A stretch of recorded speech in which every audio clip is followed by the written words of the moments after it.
na kombo na Yesu. Mbote na bino nyonso oyo na tango oyo na ngolo nzambe bozwi libaku ya ko landa biso à travers ma teya to question oyo eza posé na titre na biso question ezali boye. Est-ce que vaccination COVID-19 est-elle une marque, la marque de la bête? Le nombre ou les chiffres de la bête? Nde yango eza motuna tolingi to répondre na lisungi ya molimo mo santo parce que bibelobi l'onction nous enseigne. Il n'y a que l'esprit qui enseigne et enseigne mieux. Vous savez, Christ a dit, quand le Saint-Esprit viendra, il vous enseignera. Il vous parlera de moi. Si quelqu'un veut écouter la parole de Dieu, il doit se confier à l'Esprit de Dieu. Et c'est l'Esprit de Dieu qui enseigne, et il enseigne aujourd'hui à travers ceux qui ont reçu l'esprit ministériel, c'est-à-dire ceux qui ont reçu la grâce ou le don ministériel. Otobengaka ba ministre de Dieu. Nzambo nom de Jésus to béni tango oyo tolobi ozana biso yaka ko enseigner peuple na yo na dilemme na question oizo tumisa mitema ya batu na kombo na Yesu tolobi amen. Ok, bien aimé dans le Seigneur, toujours continuer. Topesi texte moko wana oyo toko tanga biso nyonso. Toko tanga na Apocalypse chapitre na yango 13. Totangi à partir il y a verset 16 qui nous a verset 18. Et elle fit que tous, petits et grands, riches et pauvres, libres et esclaves, reçoivent une marque sur leur main droite ou sur leur front, et que personne ne puisse acheter ni vendre sans avoir la marque, le nom de la bête ou le nombre de son nom. C'est ici la sagesse que celui qui a de l'intelligence calcule le nombre de la bête, car c'est un nombre d'hommes et son nombre est 666. Nde bisika makambo eza. Bisika pe o etroublaka bato ebele. Mais nazondi moza ko pambola makasi yo ozolanda biso parce que Nzambe alingi a répondre yo, a orienter yo na point moko o eza très capital, très important. Il est question, il y a marque de la bête et batuna mokili balingi ba comparer ango par rapport na vaccination o ezo salema sikoyo. Donc on remarque que batu ba funguli pe peuple misu kolobaki yango wana nde vaccin salama sikoyo vaccin ya maladie ya coronavirus que yango wana nde penza marque soko zui yango ozui marque de la bête. On remarque que batu pe bazo ko appuyer yango mingi, ce sont les hommes de Dieu. Ce sont des servantes de Dieu. Ce sont les ministres de la parole. De la même manière, tant banda qui va confinement si bien aimé. Et comme qui na moment moko to yamba qui va prophétie. Oyo e uta qui e pa ya ba prophète moko brésilien na ba portugais disant que tokozala 3 jours mois molili makasi bato basomba babougie bato s'approvisionner na bamai. Oh bien aimé dans le Seigneur, molili marque wana ezamba liboso dans la mokili te. Et ces zala déjà na mokili na Égypte molili ezala mais seulement tant molili ezala ki na Égypte bilobi peuple o azala ki na Gozen molili wana komela ki bango te. C'était aussi pour 3 jours. Peuple azala ki na Gozen eza peuple nini? Eza peuple o azala ki na kati ya liloba. O azala ki na kati ya bonne parole. Et ben nzambe belé basala nzambe belé ba appuya ki message wana soit disant que peut outil pas pour sa pembe. L'évangile est pour sa pembe te pour sa moindo te. Ange tanga yaki epai ya Daniel alobi na memeli yo révélation ou vision oyo. Message au parce que tu es un bien-aimé. Donc il montre une explication des choses, c'est celui que Dieu considère comme étant un bien-aimé. Il n'est pas question à mondele te ya mutu mwindu. Nous en avons besoin mindele, nous en avons besoin de monde parce que tu vois que vous avez raciste te. Évangile za pour na batu nyonso. Isa ba mindele te za batu mwindu te. Mais za pour na biso nyonso. Alors bien aimé eloko ezo sala batu pasi na komeka pe ko umela na moi introduction nanga. Nazongi na livre Cantique des Cantiques biolobi na Cantique chapitre 1er verset 7 à 8. Bazo considérer la plus belle femme, celle qui marche derrière ou sur les pas des brebis. Là on parle de la plus belle femme. C'est que basi bakoki kozala ebele mais o aza belle. L'église aujourd'hui est à comparer na femme. Est-ce que vous avez est-ce que vous avez femme moza belle? C'est ça le problème. Mais la plus belle femme est celle qui marche sur les pas des brebis. Ah brebis ba lobela et lobela ka empate boité. Brebis ba lobela et lobela aussi ba apôtre parce que les apôtres aussi bazwaka casquette wana ya brebis. Alors ce qu'on tamboli sur les pas ndenge ba apôtre ba tambolaki na ba borne ba fondement ba apôtre ba tikaki. Ne obimi une belle femme et l'apôtre Paul dira nga Paul na fiancé bino kaka na mobali moko o eza Christ Jésus. Mais na etani na fiancé bino lokola ba vierge o baza pur. Donc, il faut qu'on ait la vierge, mais aussi qu'on ait la pure, qu'on ait la sans tache. Alors, il y a comme ça, mon pur, comme ça, sans tache, si on continue kolanda, ba pa ya ba brebis, ba pa ya ba ntoma. Hein? Ce qui offendent na kati ya fondement. Aujourd'hui, il y a des gens qui veulent interpréter, mais tout en étant derrière ou or ya fondement bantoma batika makambo yo ya babeti makambo yo ya Marc 66 les apôtres pe na tang na bango ba lobelango et là comme ça bomba biso ezanini la Bible est telle que ça ou na le langage bien l'écriture n'ensemble parce que l'écriture c'est la lettre que Dieu a envoyée pour son peuple. Makomi na nzambe za mokanda nzamba tindela pona peuple na ye.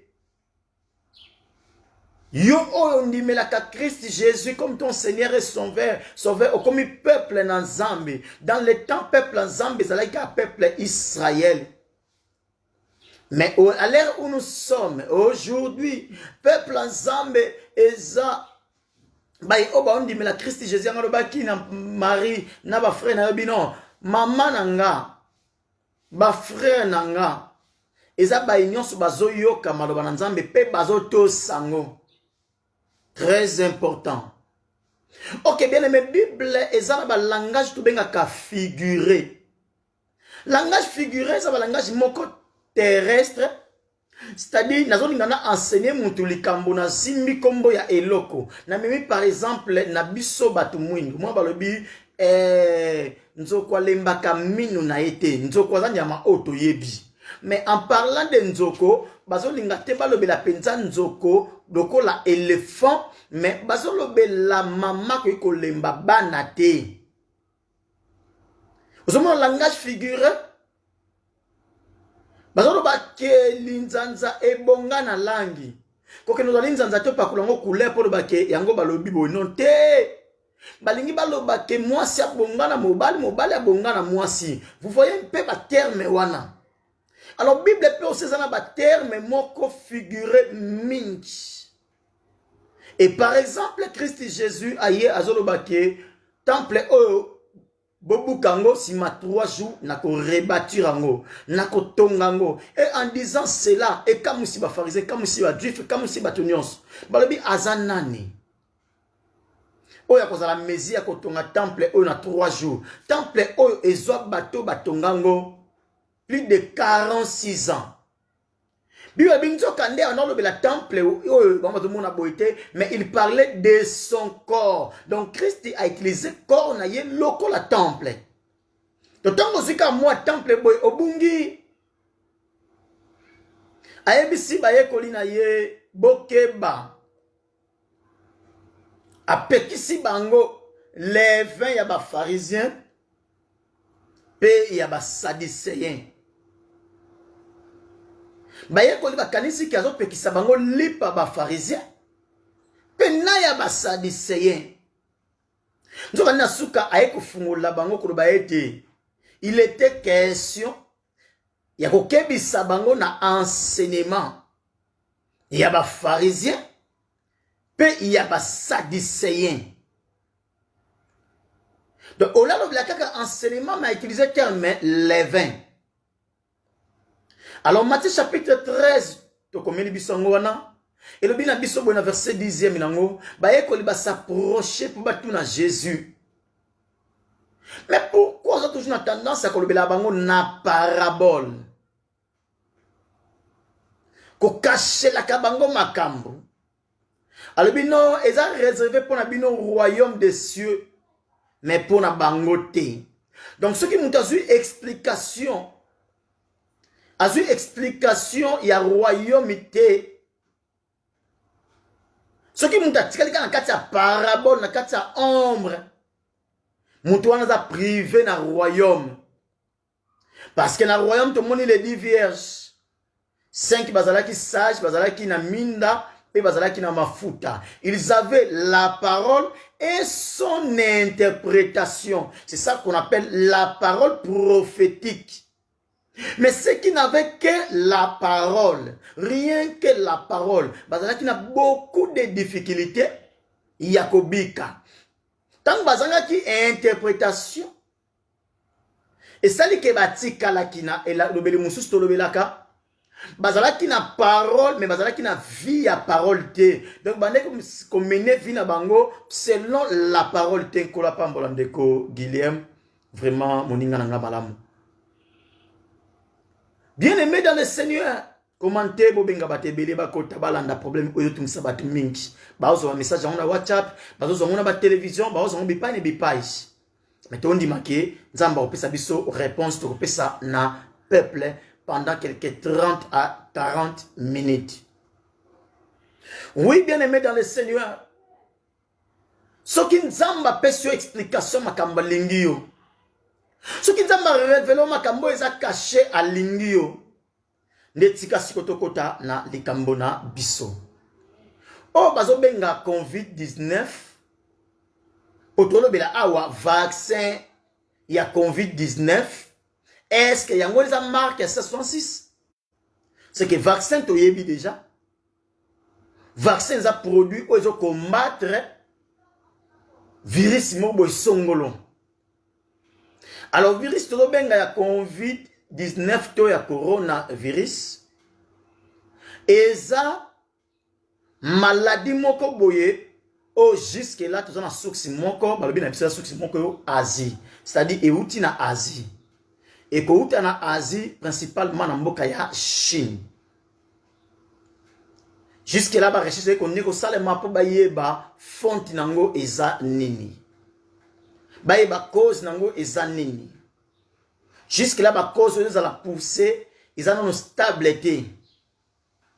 Alors maladie oyo ils ont se manifester na ba forme et belé. Na kosu na ba forte fièvre, na soiko kauka, na maladie à paiement. Sans remarquer les symptômes, ce sont les symptômes auto vivant déjà. Tu vivant déjà les symptômes moi na maladie belé ça na symptômes moi. Et puis eza maladie oyo et travailler ma casse oui benga bandeko to commenter pour le commun nzambe. Eza maladie oyo ezo ko se présenter. Ezo ko se multiplier plus makasi na ba climat o eza ya malili par rapport à climat ya moto. Et yango koyoka na France, ba ko ça la prévision ko ba été ko suka maladie o peut-être na été. Eza maladie oyo ekotisi biso na ba confinement, déconfinement, confinement, déconfinement. Eza maladie oyo ça te comprendre ba benga ka état d'urgence parce que ba mboka belé no beko en état d'urgence c'est la kamena ekotate. Mais à travers maladie oyo to moni ndenge nini ba mboka belé zo ki ba état d'urgence c'est décréta ki ba état d'urgence. Na ba état ya calamité biso na portugais to benga ngo stade de calamidade. Nde maladi wana bato balukile ba solution marque na te ko sila na chloroquine e ko sila na kisi moko boye eza na RDC e ko sila na kisi moko boye eza na mboka Madagascar na mboka ya soki nini tout ça. Même homme soit chargé to organe ou ce qui parle na makamba santé jusque là za penzana nous na solution ou eza appropriée. Mais c'est alors que ba eko disposer à la portée de tous auto benga vaccin to vaccination. Nesiko bato balobi vaccin oyo yango ne eza marque de la bête to yango ne eza accomplissement il y a 666. Makamba vaccin bandi lelo te bato bazoka ngolo ko voyager. Souvent quand nous voyageons, nous faisons des voyages internationaux, nous avons toujours mini na document bengaka vaccination internationale. Ils ont tout un petit livre. Na ebité mboka nous a couleur de biso za jaune. Donc vaccin international ils ont déjà obligé il faut bazwango avant au voyager il faut zwango. Même au que na monde va faire il faut ozwa vaccin wana. Ozwa vaccin si mandoko motambola sikoyo na carte na yo a vaccin. Na ba pays où ils ont organisé bateau ba travaillaka na ba supermarché na ba restaurant donc na ba area to na ba milieu moko alimentaire bazaka obligé bazaka vaccin et bazaka ba porter ya carte de vaccin oh biso benga ngo carton de vaccine au monde ngo ke ezaka après un temps OK ba pese vaccin après un temps OK ba signer ngo ba beta on caché pour ba contrôler ngo soki bato service santé ba yena musala ba kuti boza na ngote ezaka accompagné na ba sanction mais ça dans le domaine koteka ça dans le domaine de travail est-ce que vaccin on a pesa biso wana et commis 66 bana na biso wa bota imba ba vaccin belé ba poliomyélite ba vaccin belé ba aboye tout le monde a ngona ba carte ba kilo ba maman tant ba kenda na ba na kilo même moi ça zemi il y a des vaccins bazwaka to ba origine nangote mais est-ce que ba vaccin on a bazwaka et comment 666 ce sont des questions que je me pose. Je n'ai pas encore donné mon avis et je ne donnerai pas mon avis mais trotika la Bible et loba. Merci beaucoup Nkola Pambola biso o tozolanda sikoyo. Alors, balobi que vaccin mais vaccin ngo peut aussi sur tali hormona, ils ont ba confusion ma casse. Pour le vaccin oyo, ils ont batu ba scientifique, ba homme ya science, ba pharmacien, ba technicien, ba labo. Ils ont ba oyo bazana avis que ça vaccin a bien, mais ça ba o ba on dit melangote même lobby na France 24. Nabande Kolanda émission moko, il y avait toujours des doutes à propos il y a vaccin au ndekonanga narcisse Nkola Pambola vraiment tozaka toujours et longo. À propos toujours il y a vaccin oyo. Et pas que nous sommes prier ba bindeli vaccin oyo ezana délété. même en tant que vaccin, au moins il y a 10 ans. Le vaccin pour le travail, au moins il y a un espace mobile, mais oh, il y a un espace, il y a une durée, il y a une prazouté. Alors, tout ce qui est là, les Kambutobenga marque, il y a la bête Otobenga 666. Dans le bas, qui ce sont les termes compliqués partout. Les gens veulent ce que la Bible va commis, lit pas, on ne lit pas. Ce que la Bible va commis, maman, on peut faire maman. Nous avons dit maman pour avoir un enseignement. Hein? Il y a un moment où Jacob a dit que bien aimé dans le Seigneur, il Joseph a considéré maman comme étant la ligne. Alors, quand on a commis tout le monde qui est marque 66 et Kozala, marque de la bête. Le numéro de son nom. Comme il y a la bête. Tant que tu as la bête, tu es bien aimé, tu es obligé de faire un calendrier prophétique. La bête, tu es obligé de awa aza.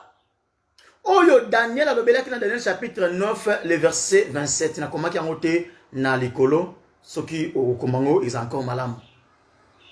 Hein, vous avez dit comment on peut écouter la chanson, ça va bien dans le commentaire. Daniel chapitre 9, verset 27. Bible lobby dévastateur. À cause de la chose abominable durant la moitié de la semaine. La bandian aussi qu'on est bandé nango.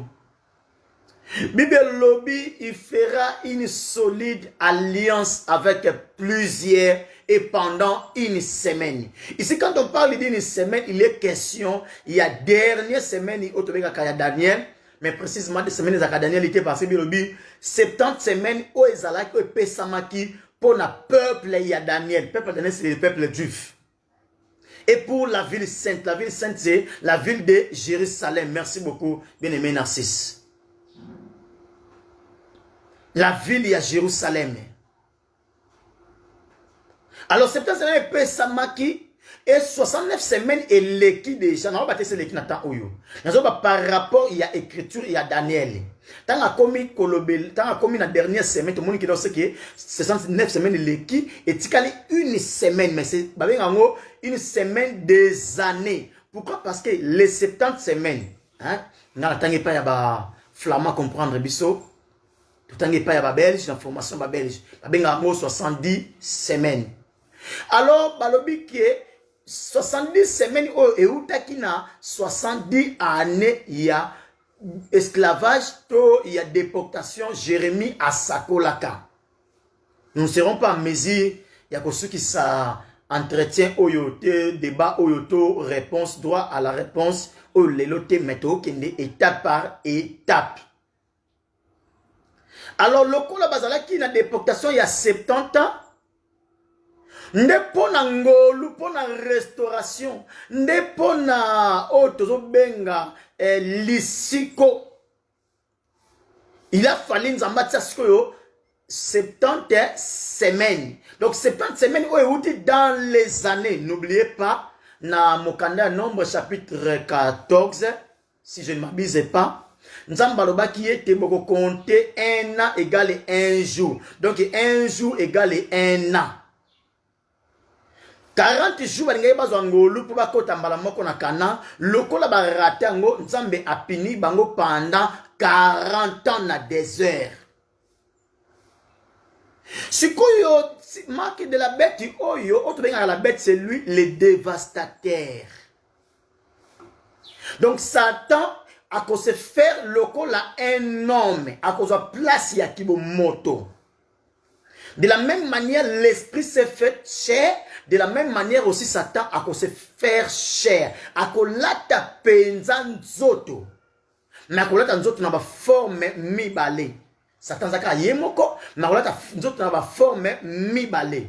Toujours le baboïs. À cause de la zoto le col la bête qui sort de la mer. La bête qui sort de la terre.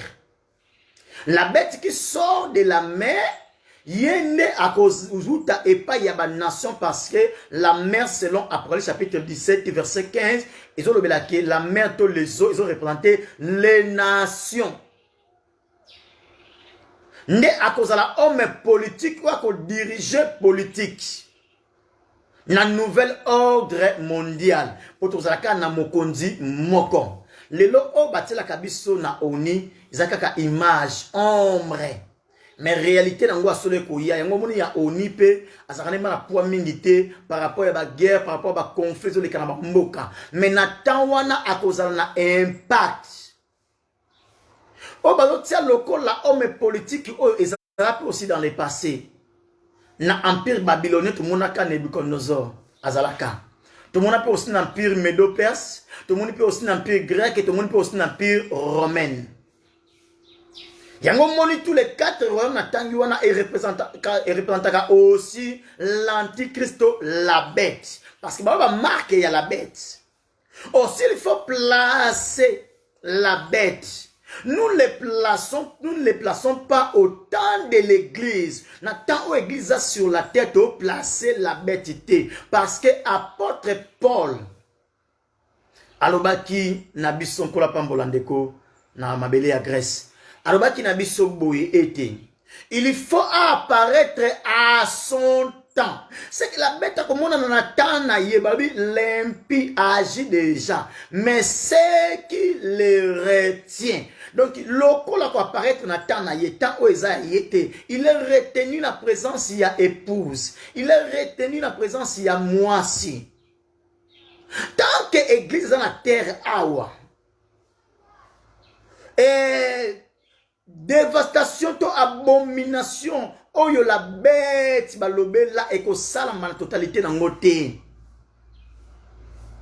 ça loko la lot na mwasi na yena bana bazan na mokili bazana mboka Sodome. Moto eko kitate. Moto oh c'est le jugement. Mais il y a un espace na kati ya entre moto wana. Entre temps au lot azar mabele natan oyo jugement eko kita. Ndeso kozongi na Malachie chapitre 4 oko découvrir siko makambo oyo. Nakotinde labino, souvenez-vous de Moïse mon serviteur, je vous enverrai Élie avant les jours de la colère, les jours horribles. Donc, na 4 ans, dans un espace mokoana. Avant la colère, ils ont un temps où il y a restauration à Israël. Au temps où Israël est la restaurer, n'est pas la bête, il faut se soulever. Bien, il y a une semaine mobimba. Oh, semaine en gros, il y a semaine à souka à Israël, semaine à visitation à Israël, semaine à restauration à Israël, mais il y a aussi semaine où il peut s'amener la bête pour opérer. À ça la dévastation na yé. Vraiment la lingo landa biso malamu. Toza pour essayer na makambo tozo lobela lelo. Alors pourquoi bazo bengango Marc 666? Chiffre 6. Apôtre Jean Yemoko déjà a expliqué yango na verset 18. Abengango les numéros to chiffre de l'homme. Les chiffres si se parle de l'homme. Mais comment expliquer chiffre 6 yango ils ont mis 3 fois. Ils ont mis 3 fois pour confirmer que aza mutu mais mutu akozana nzoto ya forme que nzoto eutaki na mabele parce que la terre ezalaki tirée dans les eaux. La terre est salamaki na 3e jour. Or, l'homme a été tiré de la terre pour dire qu'il sera question d'un homme physique. C'est-à-dire, le diable a collé nzoto pour permettre ya salamon sala. A collé nzoto et l'antichrist, motele melina Christo, c'est-à-dire Christ est un yaki aboyaki gloire. Tango mutazo sambisa ye ayoki ki aza roi ba Dieu façon lamba na ya longola lingala tsaye lamba royauté Christ aboya ki yango. De la même manière David avant bundana Goliath aboya kango. C'est que Christ tango bundana no azana pour sa gloire té. Ce que tant yako linga azwa gloire wana avant parce que on remarque que quand le Fils de l'homme reviendra dans sa gloire, c'est-à-dire quand il est venu à sa première mission, quand il est venu premièrement à premier tour, ayaki boyaki gloire, ayaki biobi, mais comme ça qu'il okola un pauvre, un simple homme, a boyaki gloire.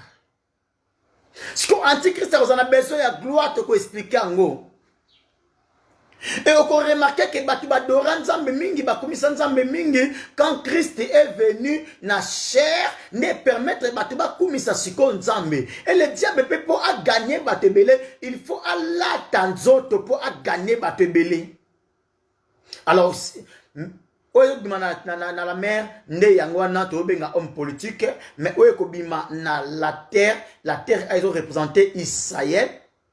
Donc Israël c'est qui tuerait séparé de des nations. Zambazu Israël katia ba nation.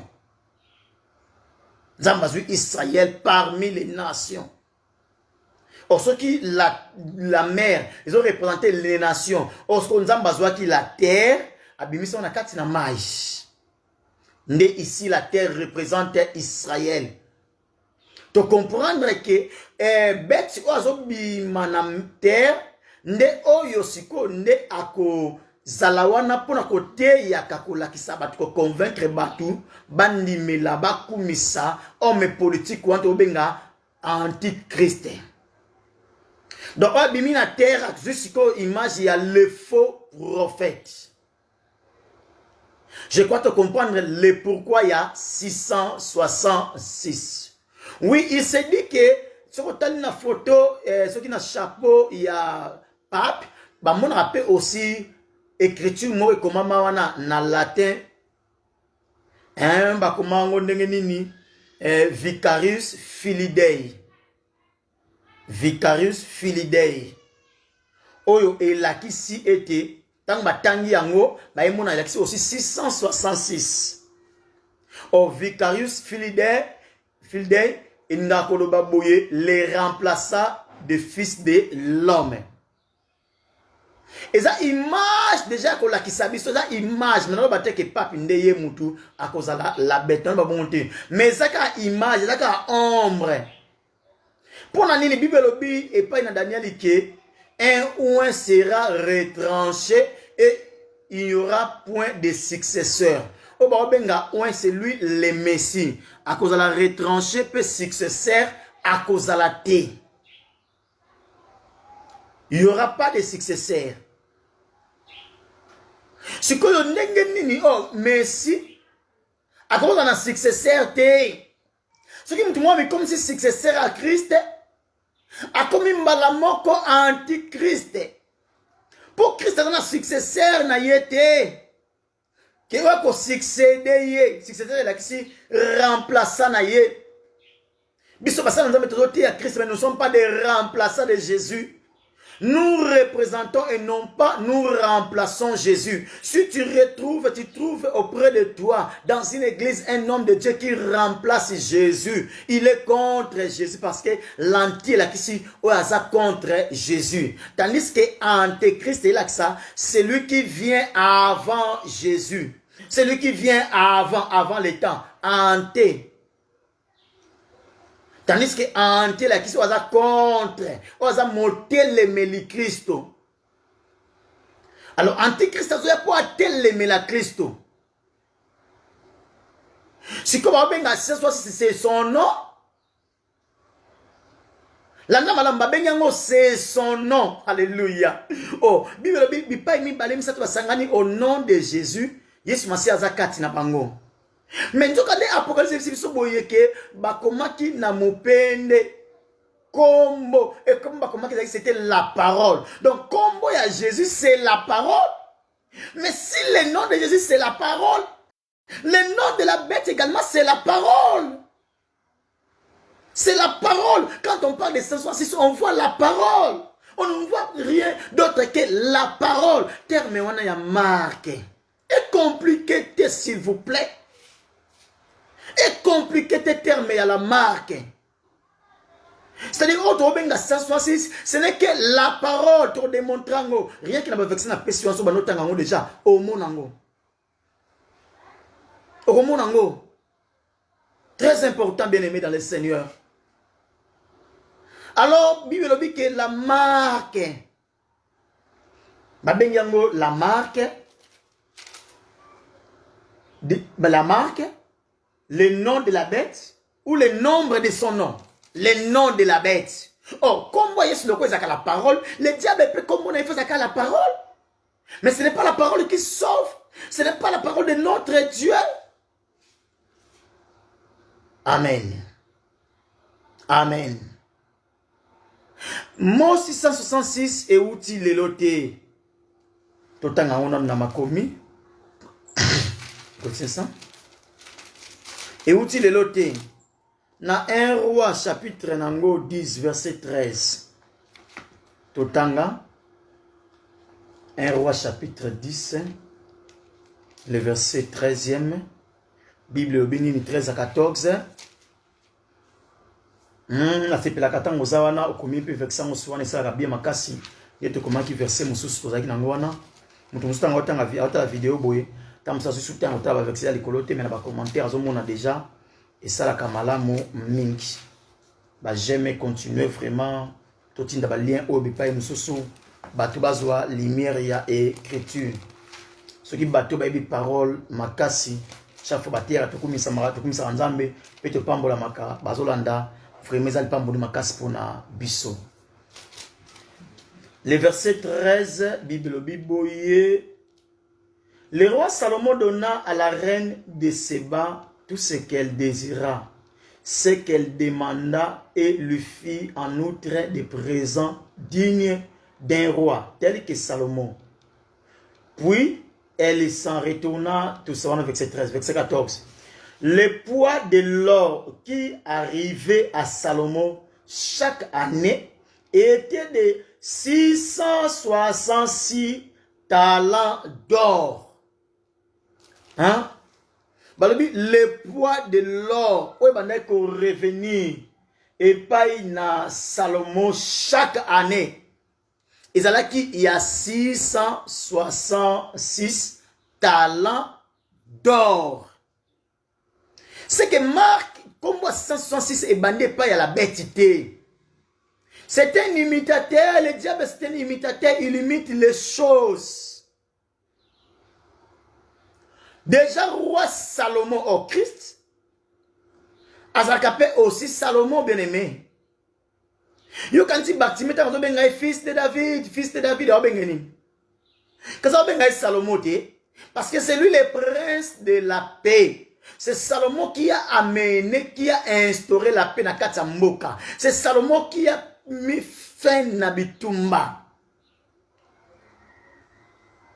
Et vous remarquez que chaque serviteur à Salomon a bandé qu'on soit un cinquième il y a Salomon, un cinquième il y a 1000 il y a Salomon. C'est que si Salomon avait 1000, chaque serviteur maintenant on soit 200. Et aujourd'hui, les ministres de Dieu que nous sommes, tout ça un cinquième, gloire à Jésus. Tout ça un cinquième il y a ce qui revient. Et pas il a Salomon. Or Bible dit que tanga mataki na esclave tanga kitisi bango au kitsabango. Loko la badon, loko la grâce et tout ça 5 grâces ministérielles.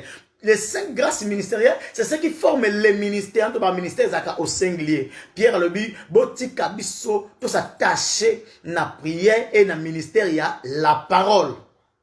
Et Bible le dit que dans Luc chapitre 1er, verset 2-3, Bible le dit, bato yo ba bengama na ministère il y a la parole. Je comprends avec un ministère, il y a la parole. Dans le ministère, la parole, dans 5 grâces ministérielles. Or, c'est Christ qui est le ministère aujourd'hui. Ministère, c'est Christ qui est Moko. Mais dans 4 batu. Dans il y a apôtre, il y a prophète, il y a évangéliste, il y a docteur, et puis il y a pasteur. Alors, Salomon a sa image à Christ.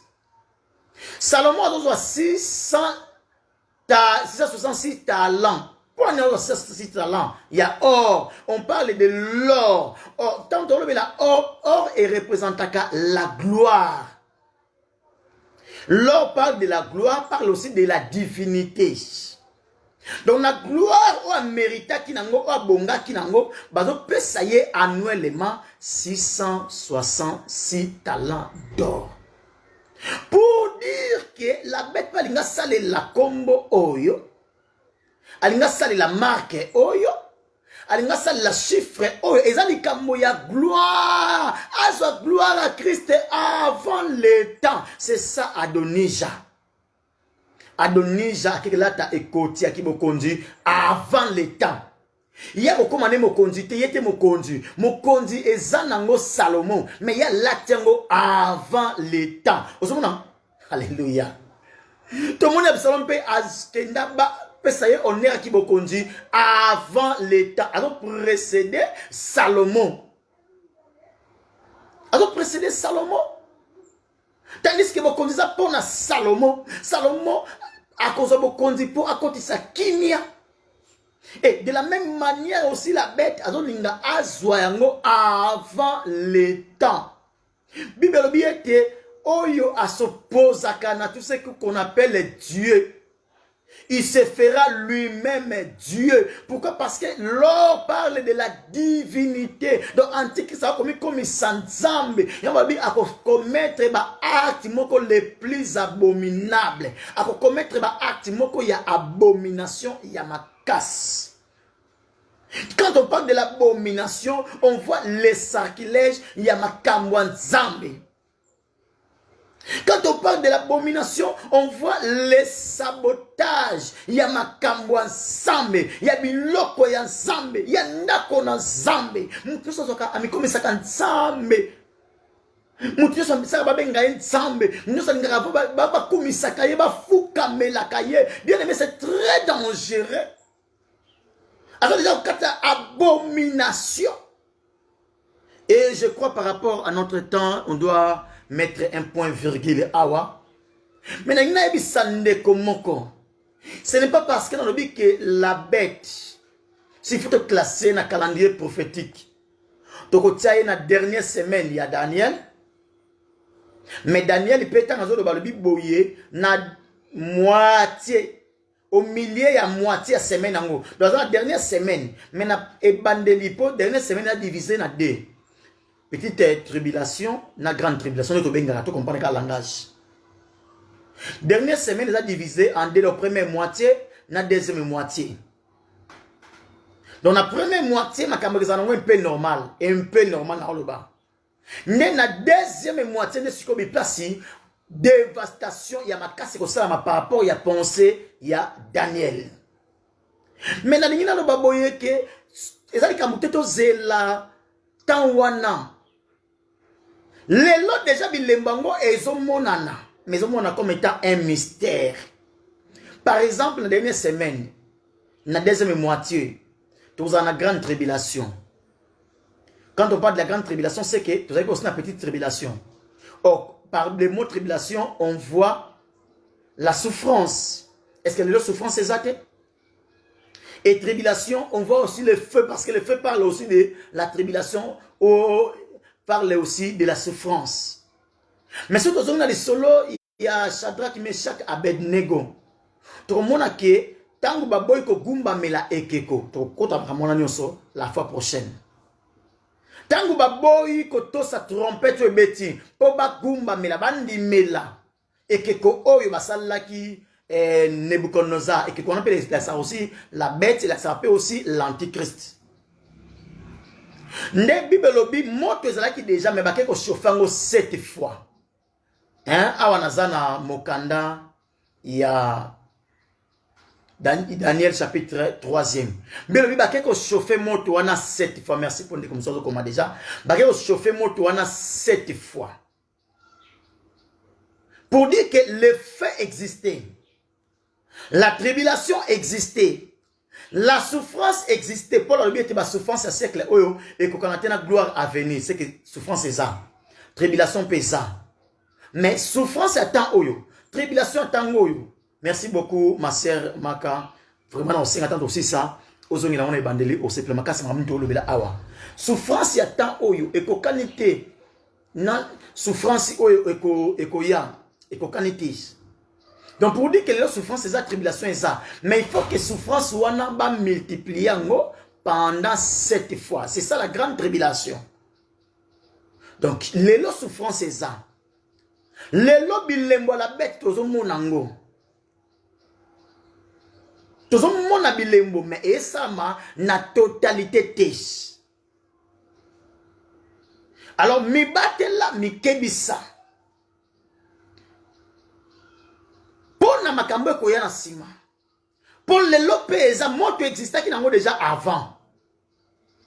Ba multiplier qui n'est pas comme un impact ya makas. Alors tant que ka makambo yeba que il viendra des moments difficiles au bateau ko supporter te et soko yoki maloba na Nzambe ko yesa mutema libanga te. Ko yesa mutema libanga te ko kanga motema te. Ba temps difficile comme ça là. La bête a quoi agir, a quoi opérer.